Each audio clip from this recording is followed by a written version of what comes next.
Let's actually start with it. At first, I was thinking basketball, but let's get into the fights because I think a lot of people want to hear what you guys got to say about it. So in Times Square, Ryan Garcia lost to Roelly Romero, and Devin Haney won in a unanimous decision versus Jose Ramirez, and Teofimo defeats Arnold Barbosa. First of all, Mase, gonna let you go first. Did you like the setup of the fights and how everything looked? The setup seemed cool at first. It seemed like a good idea. But we knew, being New Yorkers, that was a bad idea. It's like you put the fight in the middle of the street. Like I said last week, we used to people fighting in the middle of the street. It happens all the time, so it wasn't new for us as New Yorkers. But I think when you take all of the rest of the thousands of fans out of the present fight, then it changes it. It makes it feel almost like how could I say it? Like a sparring match. It felt like a sparring match. Like when you go to a sparring match, there's a few people there, but it's not too many people there. And people don't really fight the same when there's less of a crowd. So that's what was my major take from it. It seemed like they was getting in cars to come to the fight, all of that. We'll get into every detail. But it seemed like a sparring match. That's what it seemed like to me. And I ain't like it. And I can't call no man no His Excellency. It's just hard. That's just hard. Pause. Yeah. How you go up to a grown man and say, Your Excellency? Mm-hmm.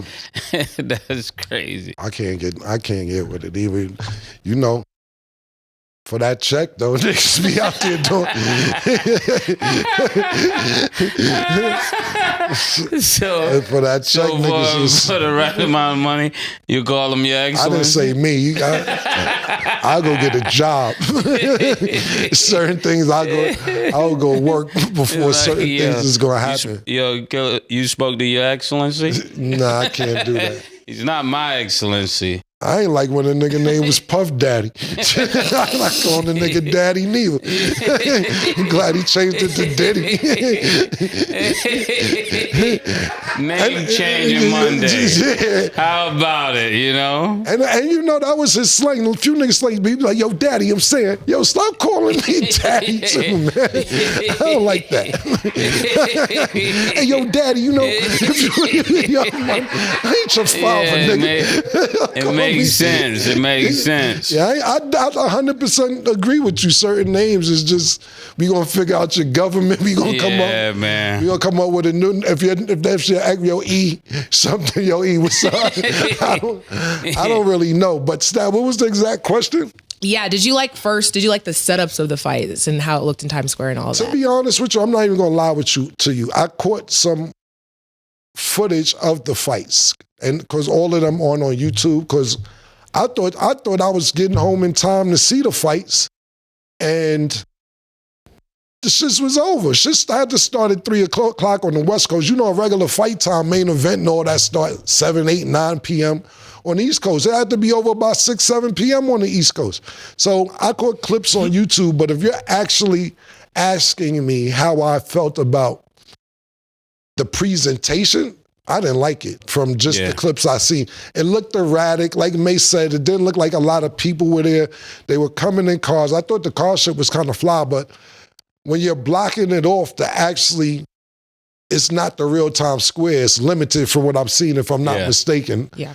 It didn't give it the Times Square effect from what I seen. Like I said, then I just caught glimpses of it. But if we're talking purely presentation, no, I didn't like the way it was presented. Not at all.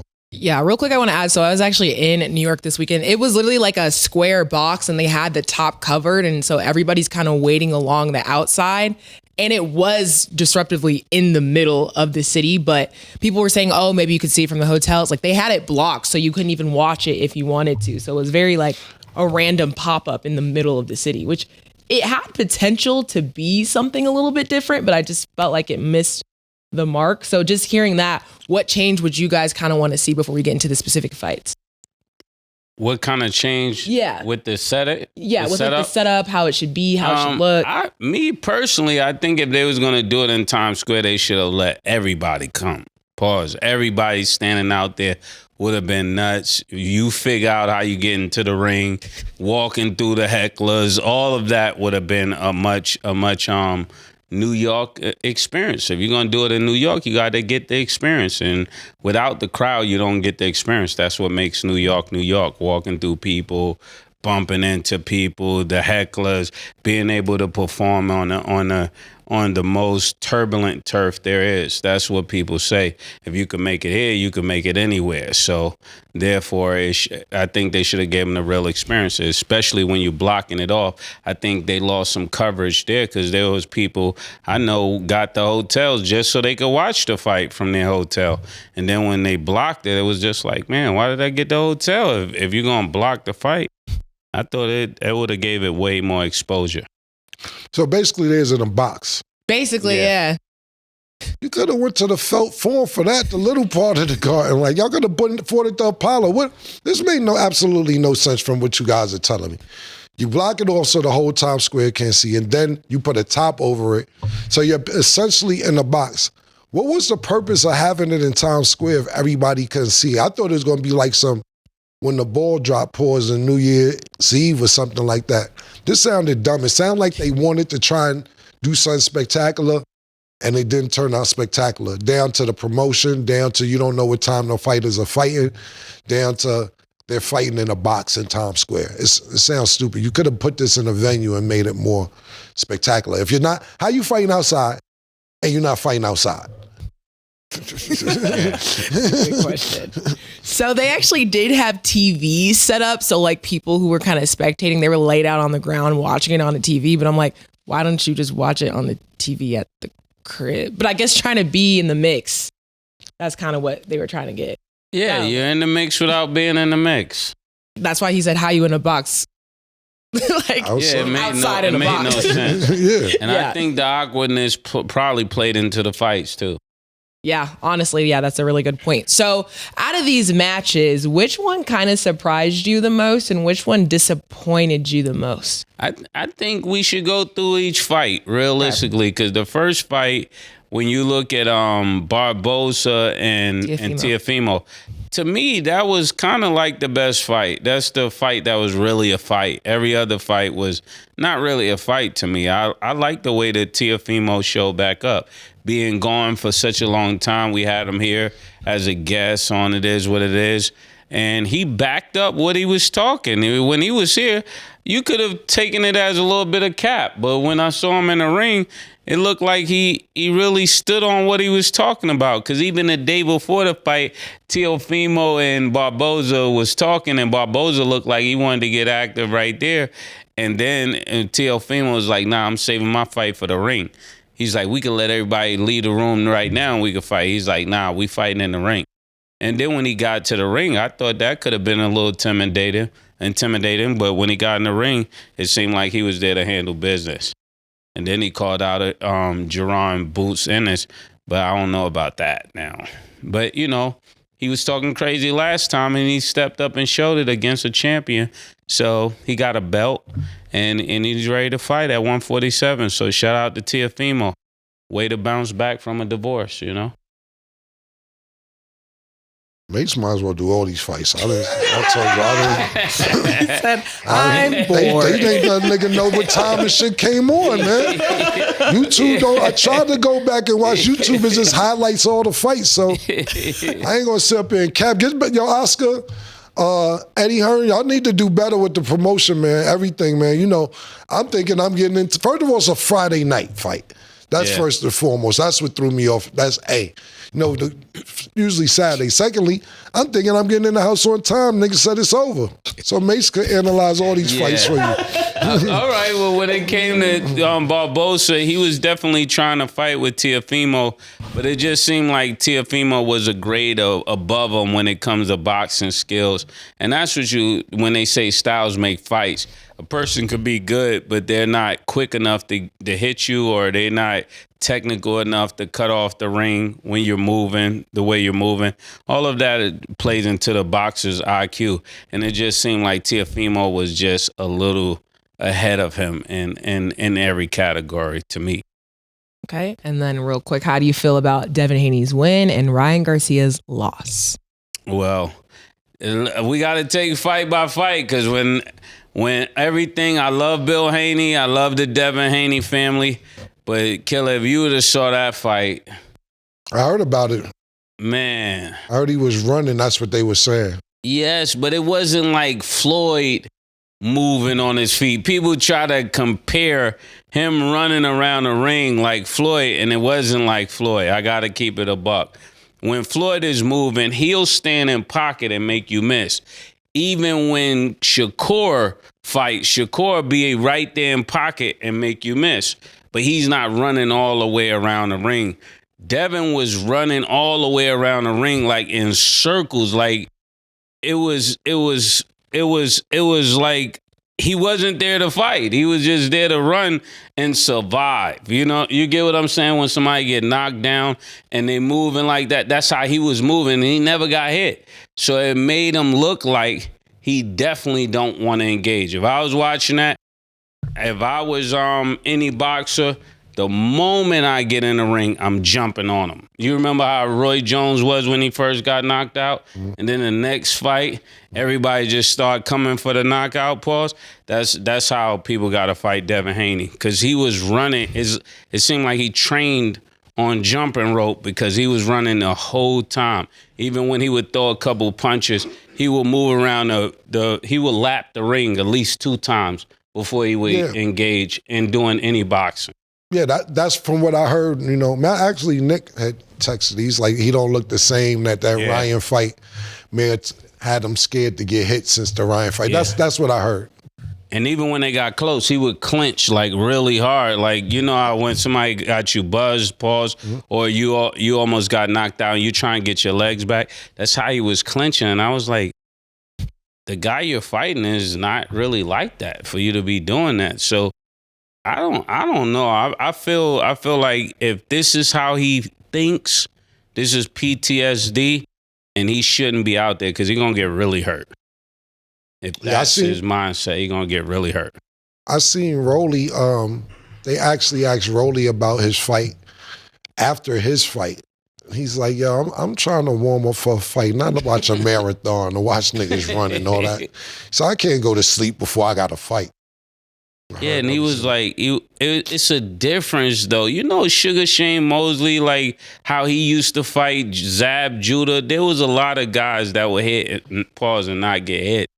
But his was like terrible. This was like terrible. Like it wasn't, you know how people was like Shakur. When Shakur does it, I could see now the difference. Shakur is doing it is good boxing. This was absolutely just running. Just, you're not there to fight. Why are you there? It's a fight. So now I know the difference between boxers and fighters. He's a boxer, but he's in there with fighters, and everybody at 147 is going to want to fight. And that's a problem for a person that just want to be a boxer. Right. I think he definitely need another fight before he goes and try to fight Ryan. Because if he fights Ryan, even though Ryan didn't look good, Ryan don't have to fear that great power from him. And I would start the fight off going straight to it. Okay. And then the last one, you got to talk about Ryan. You said he didn't look good. How are you feeling about that fight? With Ryan and Roelly was good because I knew Roelly was gonna win. Shout out to Lake Show. Lake Show hit me. He said, "Yo, Mase, I'm telling you, Roelly gonna win." And then I thought about it. I said, "You're right," because Roelly gonna jump on him. Pause. Even if Roelly was the fight, Roelly would beat Devin Haney. Right now, Roelly would beat Devin Haney because the confidence from this fight, that's the fight they need to make. Roelly and Devin Haney. Because he would have to fight against a guy like Roelly, and he would have to prove that he's there to fight. And since they both won, I think they're the two that really should fight. And then after that fight, Ryan. You know, but when he was fighting Roelly just was too aggressive for him. It looked like the same sparring match that they had when they were young. Roelly jumped on him, but, you know, Ryan was saying that he was young. But this looked like he couldn't fight without the Osterine. What do you think about that? Because he looked totally different without the drugs, Killer. He looked totally different. He wasn't even throwing that hook at The thing all. about it is this, is that Roelly is tough, bro. Roelly hits hard. Tank even said that's the hardest puncher that he's faced. The thing about it is Roelly's chin has came in, into question because he got hit with Tank. Another nigga rocked him. I can't remember, who it was. So now so now you're thinking about, can he take a punch? We know the nigga can punch. Yeah. And I think that would be a nightmare for Devin Haney because I don't think he has the power to hurt Roelly, but Roelly has the power to hurt him. So all that, and Roelly knows how to cut the ring off. You're not going to do that with Roelly. Certain niggas, that's another thing. When you got niggas running, you have to, and you're aggressive, you got to know how to cut the ring off. So therefore, niggas can't run for 12 rounds. But to me, this sounds like a matchup nightmare if you putting Devin Haney against Roelly. Roelly only problem the last couple times, not last couple times, but you fought Tank, who could hit hard, and you was dazed. He looked pretty good against Tank. I had him up on the scorecards if we was going by points against Tank. And I didn't see the fight. I guess it was Pitbull, whoever else rocked him. But that's what was going around, that his chin is suspect. But if you don't hit him and he hits you, he's aggressive. He hits hard, man. So I don't know if that's a good fight for Devin, my personal opinion. Yeah, the reason why I say that, because there's nobody else really to fight. I think if you fight Ryan, y'all both got to take less money because of the last performance. I don't think the rematch will be that exciting for people after what they saw. If Devin came back explosive, then people will want to see that rematch. Because of the way he performed, which was really no performance, it was just a technical fight, then I'm not paying my $89 to watch the fight. And this was happening all day. It even happened with Canelo. Yeah. They almost punched the same amount of punches as Devin. And that's crazy. Not in a Canelo fight. People are just showing up to get a check. Your Excellency, pause. You got to do better than this. What's his name? Turkey Al-Sheikh? He didn't promote Friday, though. He promoted Saturday with Canelo, but Friday was Eddie Hearn and Golden Boy. Oh, all right. Yeah, Eddie Hearns, y'all got to do better. The Zone. Mm-hmm.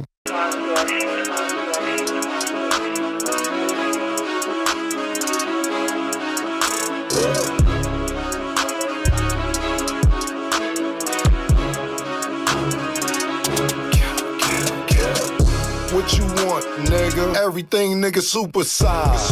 Two Big Macs, like when they doing them 2 for $5.